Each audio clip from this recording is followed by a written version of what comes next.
Hello everyone, welcome to this channel that is geography education. আজকে আমি তোমাদের class 10 জিওগ্রাফির যারা আপকামিং মাধ্যমিক দেবে 2024-এর যারা আছো, এরপর মাধ্যমিক দেবে তাদের জন্য নিয়ে এসেছি কিছু সাজেশন বেসড শর্ট কোয়েশ্চেন, যেগুলো 1 মার্কের।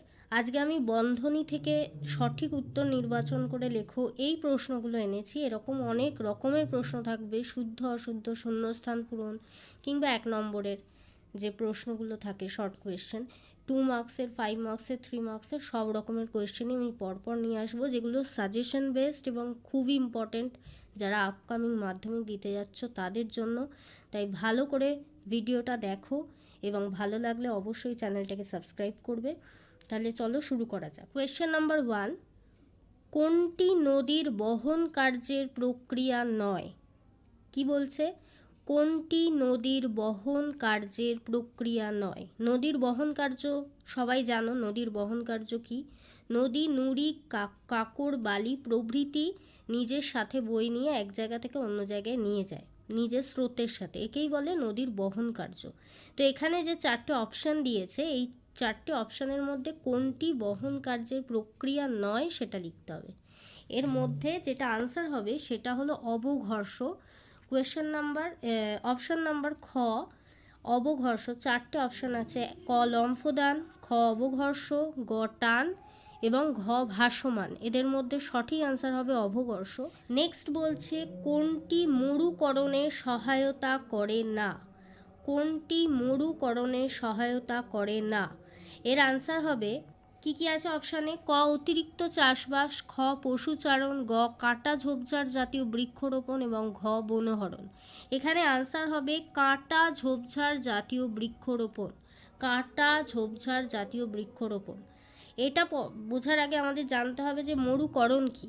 মরুকরণ হলো, ধরো কোনো অঞ্চল আছে, এই অঞ্চলটা হলো মরুভূমি, ঠিক আছে, এখানে কোনো গাছপালা কিছুই নেই, মরুভূমি যেমন হয় ঠিক মরুভূমি, কিন্তু এর যে আশেপাশে যে অঞ্চল আছে, এই আশেপাশের পার্শ্ববর্তী অঞ্চলটা প্রায় মরুপ্রায়, পুরোপুরি মরুভূমি এলাকা নয়, কিন্তু পার্শ্ববর্তী অঞ্চলটা প্রায় মরুপ্রায়, ঠিক আছে, প্রায় মরুপ্রায় অঞ্চল।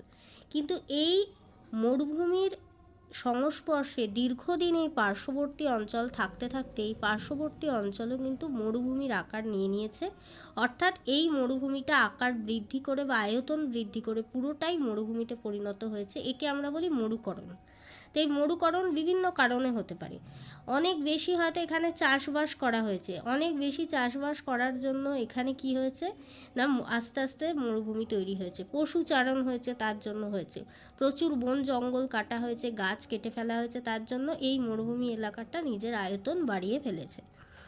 একমাত্র কাঁটা ঝোপঝাড় জাতীয় বৃক্ষ রোপণ করলে কোনো রকমই কিন্তু মরুভূমি সৃষ্টি হবে এরকম হতে পারে না। তাই এখানে কোনটি সহায়তা করে না মরুকরণে? না কাঁটা ঝোপঝাড় জাতীয় বৃক্ষরোপণ সহায়তা করে না। 3 নম্বর বলছে হেটেরোস্ফিয়ারের নিম্নতম স্তরটি হলো, এখানে আনসার হবে ক আণবিক নাইট্রোজেন স্তর। আমরা সবাই জানি হেটেরোস্ফিয়ার স্তরটি 4টে ভাগে বিভক্ত: নাইট্রোজেন স্তর, হাইড্রোজেন স্তর, অক্সিজেন স্তর এবং হিলিয়াম স্তর। এর মধ্যে সবচেয়ে নিম্নতম যে স্তরটি সেটি হলো নাইট্রোজেন স্তর। নেক্সট আসছি কোয়েশ্চেন নাম্বার 4, যে লেখচিত্রের উষ্ণতা নির্দেশক রেখাটি উত্তল সেটি অবশ্যই যে গোলার্ধের হবে, তা হলো ক উত্তর গোলার্ধ, খ দক্ষিণ গোলার্ধ, গ পূর্ব গোলার্ধ এবং ঘ পশ্চিম গোলার্ধ। এর আনসার হবে উত্তর গোলার্ধ। অর্থাৎ যে লেখচিত্রের উষ্ণতা নির্দেশক রেখাটি উত্তল সেটি উত্তর গোলার্ধের হবে। নেক্সট কোয়েশ্চেন হলো কোয়েশ্চেন নাম্বার 5, বেঙ্গুয়ালা স্রোত দেখা যায় কোথায়? না কোয়েশ্চেন অপশান হলো অপশান ক উত্তর প্রশান্ত মহাসাগরে, খ দক্ষিণ প্রশান্ত মহাসাগরে, গ উত্তর আটলান্টিক মহাসাগরে, ঘ দক্ষিণ আটলান্টিক মহাসাগরে। এখানে আনসার হবে ঘ দক্ষিণ আটলান্টিক মহাসাগরে বেঙ্গুয়েলা স্রোত দেখা যায়। নেক্সট হলো কোয়েশ্চেন নাম্বার 6, চাঁদ ও পৃথিবীর মধ্যে সবচেয়ে কম দূরত্বের অবস্থানকে বলা হয় ক পেরিজি, খ অ্যাপোজি, গ সিজিগি আর ঘ কোনোটিই নয়। এখানে আনসার হবে পেরিজি। তার কারণ পেরিজি হলো চাঁদ এবং পৃথিবীর মধ্যে সবচেয়ে কম দূরত্ব বজায় রাখে, অর্থাৎ সবথেকে কম দূরত্বের অবস্থান। ঠিক আছে, চাঁদ এবং পৃথিবীর মধ্যে অ্যাপোজি অবস্থায় সবথেকে বেশি দূরত্ব থাকে। ঠিক আছে, সবথেকে বেশি দূরত্ব তাহলে কিসে থাকে? অ্যাপোজি অবস্থানে চাঁদ ও পৃথিবীর মধ্যে দূরত্ব সবচেয়ে বেশি হয়, চাঁদ ও পৃথিবীর মধ্যে সবচেয়ে দূরত্ব কম হয় পেরিজি অবস্থানে। এবং সিজিগি অবস্থানে চাঁদ, সূর্য এবং পৃথিবী একই সরলরেখায় থাকে। তাহলে কি হয় না, চাঁদ, পৃথিবী এবং সূর্য সিজিগি অবস্থানে একই সরলরেখায় থাকে। তাহলে এটা বুঝতে পারলে, পেরিজি অবস্থানে চাঁদ ও পৃথিবীর দূরত্ব সবচেয়ে কম থাকে, অ্যাপোজি অবস্থানে চাঁদ ও পৃথিবীর দূরত্ব সবচেয়ে বেশি থাকে, এবং চাঁদ, পৃথিবী এবং সূর্য যখন একই সরলরেখায় অবস্থান করে তখন তাকে আমরা বলি সিজিগি অবস্থান। তাহলে এখানে কি বলেছিল না, চাঁদ ও পৃথিবীর মধ্যে সবচেয়ে কম দূরত্বের অবস্থান কি না, তার আনসার হবে পেরিজি অবস্থান। নেক্সট কি বলছে? নেক্সট বলছে যে নিচের যে উৎস থেকে সাধারণ বজ্র উৎপাদন হয় না তা কি? সেটা কোনটা না, কোনটা থেকে সাধারণ বজ্র উৎপাদন হয় না? হাসপাতাল থেকে তো বজ্র উৎপাদন হবেই, সবাই জানো। গৃহস্থালী থেকেও বজ্র উৎপাদন হবে, গবেষণাগার থেকেও গবেষণা করার পর যে উদ্বৃত্ত যে জিনিসগুলো পড়ে থাকে সেগুলো কিন্তু এক প্রকার বজ্র।